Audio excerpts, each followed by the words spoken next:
பொதுக்காலம் 21ஆம் வாரம் ஞாயிற்றுக்கிழமை. மீட்பு பெறுவோர் சிலர் மட்டும்தானா? சில வேளைகளில் மனிதர் எழுப்புகின்ற கேள்விகள் அர்த்தமற்றவையாக தோன்றலாம். ஆனால் ஆழ்ந்து சிந்திக்கும் போது அங்கே புதைந்து கிடக்கின்ற அர்த்தத்தை நாம் காண முடியும். மீட்பு பெறுவோர் சிலர் மட்டும்தானா என்னும் கேள்வி இவ்வகையை சார்ந்தது எனலாம். இயேசு இறையாட்சி பற்றிய நற்செய்தியை அறிவித்து கொண்டே எருசலேமை நோக்கி செல்கிறார். அங்குதான் அவர் சிலுவையில் அறையுண்டு மனித இனத்தின் மீட்புக்காக தம்மையை பலியாக்குவார்.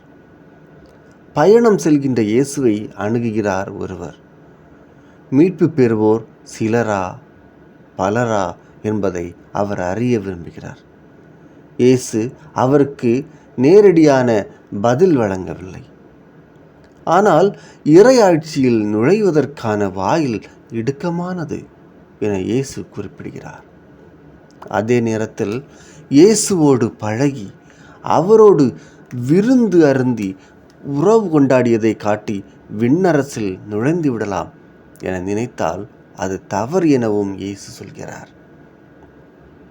என்றாலும் கடவுளின் ஆட்சியில் அனைத்து மனிதரும் இடம்பெற வேண்டும் என்பதே கடவுளின் விருப்பம் என்பதில் ஐயமில்லை. தாங்களே கடவுளால் தேர்ந்து கொள்ளப்பட்டவர்கள் என்னும் இருமாப்பில் தங்களுக்கு எப்படியும் கடவுளின் ஆட்சியில் பங்கு உண்டு எனவும் தாங்கள் மீட்பு பெறுவது உறுதி எனவும் மக்கள் நினைத்தலாகாது என்பதனை இயேசு உணர்த்துகிறார். கடவுளின் ஆட்சி எல்லா மனிதருக்கும் உரித்தானது. எனவே மீட்பு பெறுவோர் உலகின் 4 திசைகளிலும் வருவர், இறையாட்சியில் பங்கேற்பர். இவ்வாறு கடவுளின் மீட்பில் பங்கேற்போர் சிலர் அல்ல, பலரே என நாம் கூறலாம். என்றாலும் இயேசுவின் அழைப்பை ஏற்று இடுக்கமான வாயில் வழியாக நுழைய வேண்டும் என்னும் போதனையை நாம் மறந்துவிடலாகாது.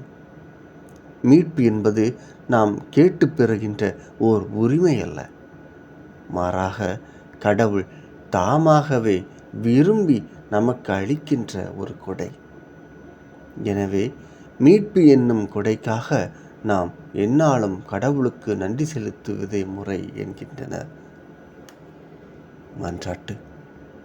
இறைவா, எங்களுக்கு மீட்பு என்னும் கொடையை அளித்தருளும்.